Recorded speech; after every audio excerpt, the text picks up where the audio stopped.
Hi class, today we're going to do 4.2, the natural exponential function.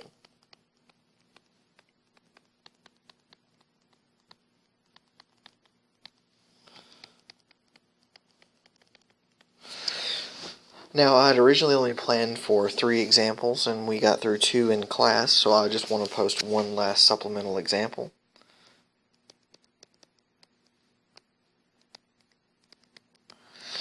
Where we want to graph, and this is number 10 in that section.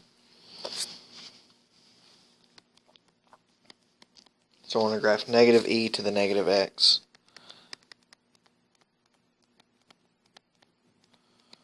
by transformations, and we want to list the domain, range, and asymptote. Okay, so now that that is stated, we're going to throw that up in the corner so that we just sort of have it here. Now, you remember a table of values for e to the x is x, and then e to the x.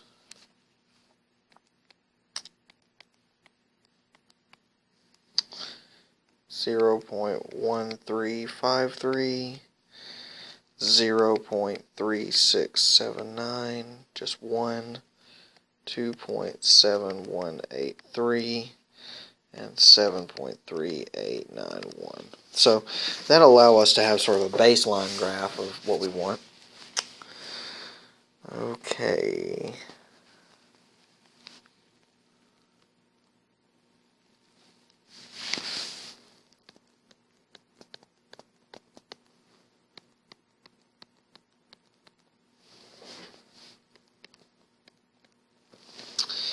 So remember that the standard asymptote is y equals 0.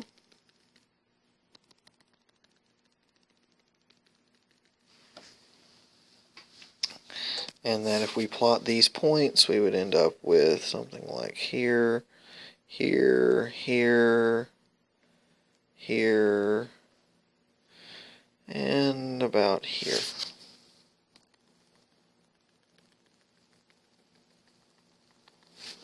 This being e to the x.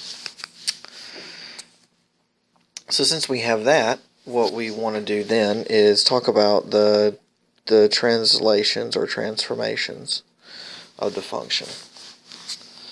So if I have negative e to the negative x, what I see is that this is going to be a y-axis reflection, and this is going to be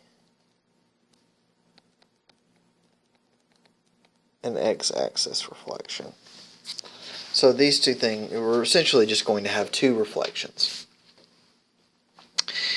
And since they're both reflections, we could apply them in any order, and I'm going to do that specifically because I've already got something up in the left corner. So the first thing I want to do is apply a x-axis reflection. So when I do that, what I need to do is take this point and translate it down. So that gets me this point right here. Then I want to take this point and reflect it over down here. Then I want to take this point and reflect it down there. Then I need to take this point and reflect it down here.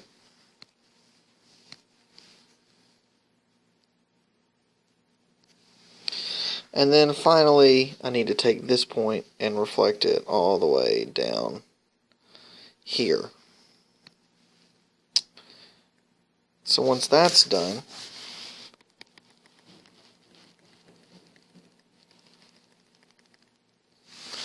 I have this graph, which is negative e to the x. Notice that this reflection, just looks like what you expect it to look like, but we're not done. We still have the y-axis reflection. So this is the x-axis reflection. So finally, we need to do the y-axis reflection, which means if something's here, it was at the x value of 2, so I need to, or negative 2, so I need to slide it over to the x value of positive 2. Likewise, this point was at an x value of negative 1, so I need to slide it over to the point positive 1. We see that this is already on the axis, so anything on the axis doesn't really get a reflection, it just stays. This point was at positive 1, so it needs to be reflected over to negative 1.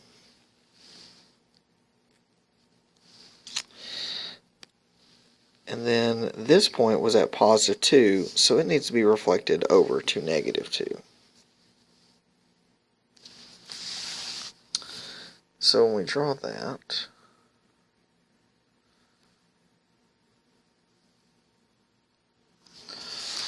we end up with this graph, which is negative e to the negative x.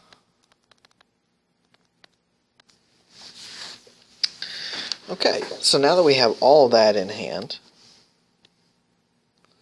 let's talk a little bit about the properties.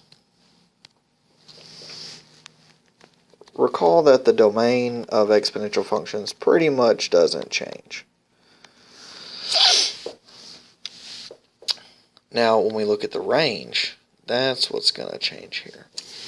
So if we follow this thing all the way along its path, we see it goes all the way down to negative infinity. And then if we follow it up, we see that it approaches but never quite reaches 0. And then because we didn't have any vertical shifts, we then get that the asymptote doesn't change. It remains the line y equals 0. Okay, and that's the only example I really had on the list. If you've got any other questions, feel free to contact me. Thank you. Have a good day.